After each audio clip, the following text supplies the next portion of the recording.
नमस्कार, आप देख रहे हैं जनता टीवी और मैं हूं आपके साथ मनीषा सिंह। बुलेटिन की शुरुआत करेंगे इस वक्त की बड़ी खबर के साथ। बड़ी खबर अहम जानकारी का रुख कर लेते हैं। इस वक्त की बड़ी खबर आपको बताने जा रहे हैं। बड़ी खबर, बड़ा अपडेट आपको बता दें। कल उत्तराखंड आएंगी राष्ट्रपति द्रौपदी मुर्मू। उत्तराखंड के 3 दिवसीय दौरे पर रहने वाली हैं द्रौपदी मुर्मू और भगवान बद्रीनाथ के दर्शन करेंगी राष्ट्रपति और गढ़वाल के दीक्षांत समारोह में भी शामिल होंगे। तो 9 नवंबर को राज्य स्थापना दिवस कार्यक्रम है, उसमें भी शामिल होने के लिए पहुंचेंगी राष्ट्रपति द्रौपदी मुर्मू। वहीं मुख्यमंत्री Pushkar Singh Dhami global investors summit के लिए लगातार देश और विदेश का दौरा कर रहे हैं और इसी कड़ी में मुख्यमंत्री पुष्कर सिंह धामी मुंबई दौरे पर रहे, जहां सीएम धामी ने रोड शो किया और साथ ही उद्योग समूहों के दिग्गजों से मुलाकात भी की। इस पर सीएम धामी ने कहा कि यहां बड़ी संख्या में रोड शो में लोग शामिल हुए और इस दौरान करोड़ों के एमओयू भी साइन किए गए हैं, जिससे उम्मीद है कि प्रदेश में भारी मात्रा में निवेश आएगा।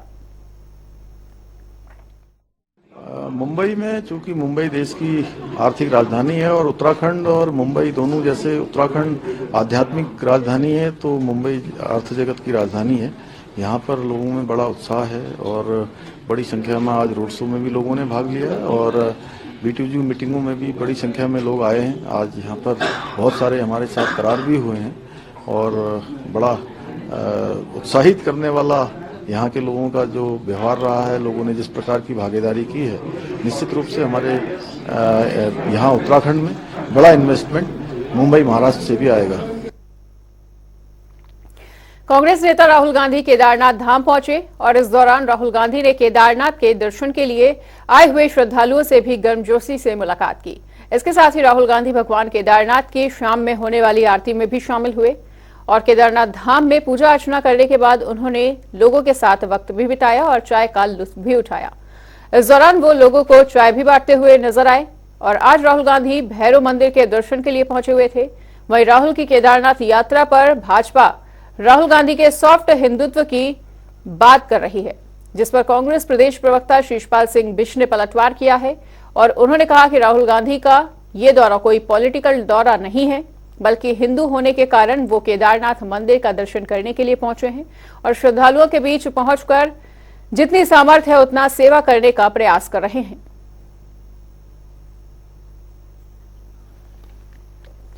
तो राहुल गांधी केदारनाथ धाम पहुंचे हुए थे, जहां पर वो श्रद्धालुओं को चाय बांटते हुए भी नजर आए और जिस तरह से राहुल गांधी की केदारनाथ यात्रा पर बीजेपी ने वार किया था, हमला किया था, तो उस पर कांग्रेस प्रवक्ता शीशपाल बिष्ट ने भी अब पलटवार किया है और उन्होंने कहा कि राहुल गांधी की ये यात्रा कोई पॉलिटिकल यात्रा नहीं थी, ये उनकी निजी यात्रा है और क्योंकि वो हिंदू है इस वजह से वो केदारनाथ धाम दर्शन करने के लिए पहुंचे हुए थे।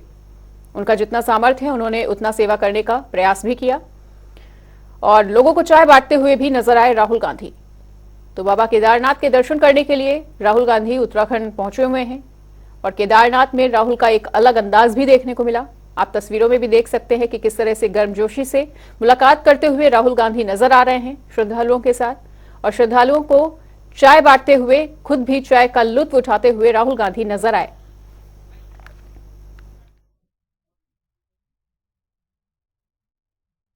देखिए, लोकप्रिय जननायक आदरणीय राहुल गांधी जी 3 दिन की अपनी आध्यात्मिक और व्यक्तिगत यात्रा पर भगवान भोलेनाथ की शरण में केदारनाथ जी में हैं।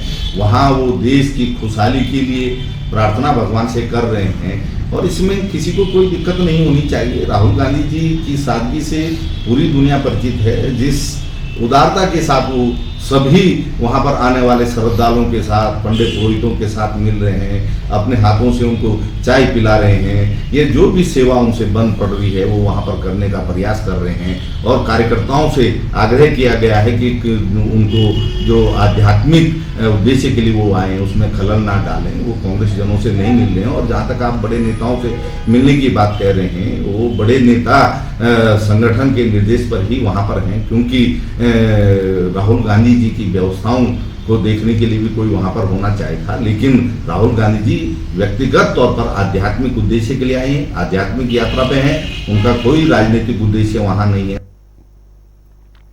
उधर पंडित धीरेन्द्र शास्त्री कुछ दिनों पहले बाबा केदारनाथ और बद्रीनाथ धाम के दर्शन करने के लिए केदारनाथ धाम पहुंचे हुए थे, जिसके बाद उनकी गर्भगृह के अंदर की एक फोटो लगातार वायरल हो रही है। इसको लेकर कांग्रेस ने कई सवाल खड़े कर दिए हैं और कांग्रेस की मुख्य प्रवक्ता गरिमा दसौनी ने कहा कि आखिर धीरेन्द्र कृष्ण शास्त्री को गर्भगृह के अंदर फोटो खींचने की अनुमति किसने दी। उन्होंने सवाल उठाते हुए यह भी पूछा कि आखिर सरकार और जनता के लिए अलग अलग नियम क्यों हैं। वहीं इस पर सफाई देते हुए बीकेटीसी के अध्यक्ष अजयेंद्र अजय ने कहा है कि मंदिर समिति की ओर से कोशिश रहती है कि गर्भगृह के अंदर कोई भी श्रद्धालु फोटो ना खिंचवाए, लेकिन कहीं ना कहीं किसी भी तरह कई बार लोग फोटोग्राफी कर लेते हैं, जिसको लेकर व्यवस्था की जा रही है। मंदिर समिति की तरफ से प्रयास रहता है कि जो भी श्रद्धालु तीर्थयात्री वहाँ गर्भगृह में पहुँचते हैं तो वो किसी प्रकार से वहाँ पर फोटोग्राफी या वीडियोग्राफी ना करें, तो इसके लिए हम प्रयास करते हैं। लेकिन आप भी जानते हैं कि इस समय वर्तमान में लगातार एक ही समय में कई वीआईपी और वीवीआईपी वहाँ पर पहुँच जा रहे हैं, और उसके बावजूद मंदिर समिति का प्रयास है, पुलिस प्रशासन का प्रयास रहता है कि किसी प्रकार से जो वीवीआईपी श्रद्धालु हैं और जो सामान्य श्रद्धालु हैं उनको किसी प्रकार की कोई कठिनाई न हो। और इस बीच किसी प्रकार से कई बार कई लोग उत्साहवश इस प्रकार की फोटोग्राफी या वीडियोग्राफी कर देते हैं, तो हमारा प्रयास रहता है, अनुरोध भी करते हैं हम उनसे। पौराणिक काल से चला आ रहा है कि केदार बाबा के धाम में गर्भगृह की फोटोग्राफी या वीडियोग्राफी करना वर्जित है, और वहां बड़े बड़े साइन बोर्ड चस्पा किए गए हैं प्रदेश के देश विदेश के भक्तगणों के लिए, ये ताकीद करते हुए कि गर्भगृह में कैमरा ले जाना और फोटोग्राफी करना मना है। फिर ऐसा क्यों है कि ये प्रतिबंध केवल भाजपा के चहेतों के लिए हटा दिया जाता है? पिछले दिनों हमने देखा कि कैलाश विजयवर्गीय ने अपने ऑफिशियल पेज से गर्भगृह की फोटो डाली। उससे पहले प्रधानमंत्री नरेंद्र मोदी तो क्योंकि महामानव हैं और सारे नियम कायदे कानून से ऊपर हैं, सर्वोपरि हैं, तो उनकी तो कई मर्तबा हमने वीडियोग्राफी और फोटोग्राफी गर्भगृह से होते हुए देखी। उसके इतर आज धीरेन्द्र शास्त्री केदारनाथ पहुंचे और गर्भगृह से उनकी बहुत सारी फोटोज वायरल हुई हैं। उधर शहरी विकास मंत्री प्रेमचंद्र अग्रवाल ने देहरादून की ग्रीन बिल्डिंग का निरीक्षण किया और इस बिल्डिंग में 73 महत्वपूर्ण विभाग एक साथ बनाए जाएंगे। इसके साथ ही उन्होंने अरागढ़ से लेकर पुराने रोडवेज बस अड्डे तक स्मार्ट सिटी के कार्यों का भी निरीक्षण किया है, और इस दौरान उन्होंने अधिकारियों को निर्माण कार्य जल्द से जल्द पूरा करने के अहम निर्देश दिए हैं। जो काम जो इस जगह ग्रीन बिल्डिंग में मैं खड़ा हूँ, अभी तक का जो ये है कि दिसंबर 2024 में इनको कंप्लीट करना है, लेकिन जिस प्रकार से मुझे देखने को मिल रहा है एक साल में तो कंप्लीट होने वाली स्थिति में लग नहीं रहा है, क्योंकि अभी स्टार्ट ही नहीं हुआ है। तो कुछ हमारे पार्ट पे हम लोग देख रहे हैं कि उसमें कुछ बातें ऐसी हैं जिसके कारण ये रुका होगा। अब हम कोशिश कर रहे हैं उस समस्या का हम लोग निदान करें ताकि जल्दी से काम स्टार्ट हो। और आप देखिए कि 73 ऑफिसेज यहाँ पे आने हैं, एक ही तल के नीचे 73 ऑफिस होंगे, तो तमाम आम लोगों को आने में सुविधा होगी। एक ऑफिस से फिर दूसरे में, तीसरे में, चौथे में, उसका टाइम बचेगा, उसका फ्यूल बचेगा, ट्रैफिक की भी समस्याओं को इसमें निजात कहीं ना कहीं मिलेगा। तो ये इसका कंसेप्ट है, और मैं ऐसा मान के चल रहा हूँ इसमें चाहे हमारे उसमें एसटीपी हो, चाहे सीवरेज हो, ये सारे काम इसी प्रोजेक्ट में होने हैं। श्री राम गौधाम सेवा समिति की ओर से देश भर में गौरक्षा यात्रा की जा रही है, और इसी कड़ी में यात्रा देहरादून पहुंची, जहां शहर भर में घूमकर लोगों को गौरक्षा के प्रति जागरूक किया गया। वहीं श्री राम गौधाम सेवा समिति के संस्थापक जगदीश भट्ट ने बताया कि यात्रा का शुभारंभ मध्य प्रदेश से जगत गुरु रामभद्राचार्य जी महाराज के सानिध्य में हुआ था, और इसके बाद ये यात्रा मध्य प्रदेश, उत्तर प्रदेश, हरियाणा, पंजाब और हिमाचल से होकर उत्तराखंड के पड़ाव पर पहुंची है। यहाँ कल से ये यात्रा हरिद्वार में रुकेगी, और वहीं समिति के संरक्षक मोहन कला ने सरकार से गौमाता को राष्ट्रीय माता का दर्जा देने की मांग की है। ये हमारी ऐतिहासिक गौरव यात्रा है। ये मध्य भाग में अपने 6 राज्यों में गई है, और 6 राज्यों में गई है, और इसका जो शुभारंभ हुआ है मध्य प्रदेश से हुआ है, दसवानी से। जगत गुरु रामभद्राचार्य जी के सानिध्य से, उनके आशीर्वाद से इस यात्रा को हम जो है मध्य प्रदेश, उत्तर प्रदेश, हरियाणा और पंजाब से होते हुए हिमाचल प्रदेश और देवभूमि उत्तराखंड में जो हरिद्वार में इसका कल जो है इसका विश्राम होगा। उसके बाद विश्राम के बाद फिर ये यात्रा हमारी चलती रहेगी। हमारा ये और हमारा कर्तव्य भी है कि गौ माता को राष्ट्रमाता का दर्जा मिलना चाहिए।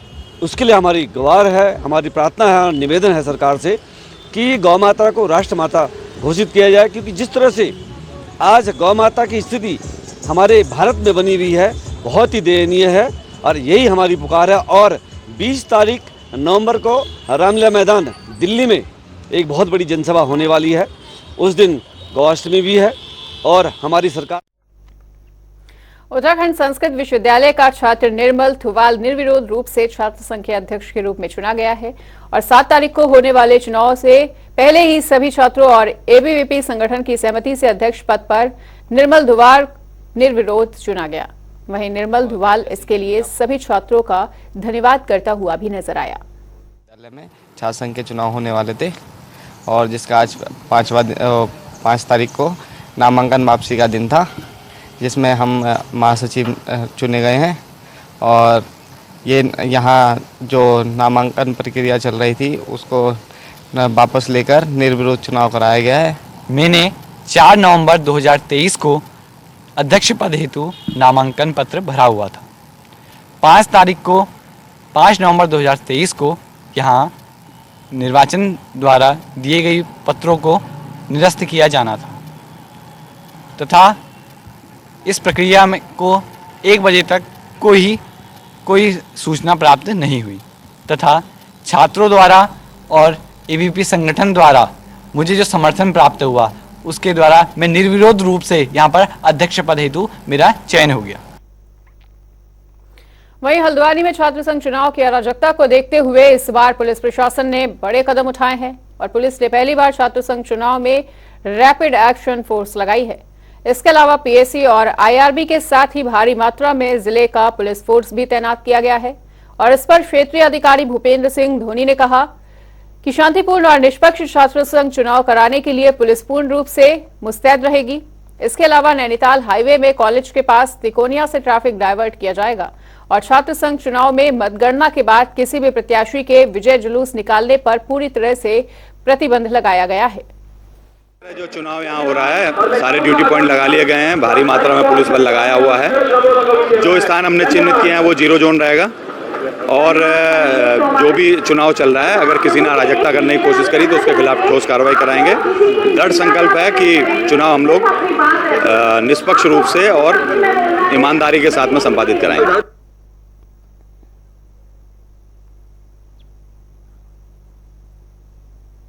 और अब रुक करेंगे 2 मिनट में 10 बड़ी खबरों का। ग्लोबल इन्वेस्टर समिट को लेकर तैयारियां तेज, विदेशों के बाद अब राज्यों के दौरे पर सीएम धामी। देहरादून में जनता दरबार हुआ आयोजित, डीएम सोनिका की अध्यक्षता में शिकायतों के निवारण के लिए निर्देश। हरिद्वार में स्कूल में आयोजित हुआ भव्य वार्षिकोत्सव, बतौर मुख्य अतिथि शिरकत करने पहुंचे सीबीएसई बोर्ड रीजनल ऑफिसर और अपर मुख्य न्यायाधीश मजिस्ट्रेट। रुड़की में सनसनीखेज मामला आया प्रकाश में, पति ने पत्नी की हत्या, खुद को सरेंडर करने पहुंचा थाने। हरिद्वार में घूस लेते पकड़ा गया पुलिसकर्मी, विजिलेंस टीम ने किया गिरफ्तार। रुड़की में किसान नेता के बेटे की गोली मारकर की गई हत्या, परिजनों में मचा कोहराम, पुलिस ने शव को पोस्टमार्टम के लिए भेजा। देहरादून में पुलिस ने चोरी की घटना का किया खुलासा, चोरों ने ज्वेलरी शॉप से की थी लाखों की लूट, मामले में 2 आरोपी गिरफ्तार। हरिद्वार में दीपावली को लेकर पुलिस ने निकाला फ्लैग मार्च, बाजार के अलग अलग स्थान और चौराहों में होते हुए अपने गंतव्य स्थल पर पहुंचा। हल्द्वानी में छात्र संघ चुनाव को लेकर तैयारियां तेज, निर्दलीय अध्यक्ष ने एबीवीपी पर लगाए गंभीर आरोप। हरिद्वार में गंगा की सफाई के दावे फेल, धीमी गति से चल रहा है सफाई कार्य। और यहां पर रुकेंगे छोटे ब्रेक के लिए। खबरों का सिलसिला लगातार जारी है, देखते रहिए जनता टीवी।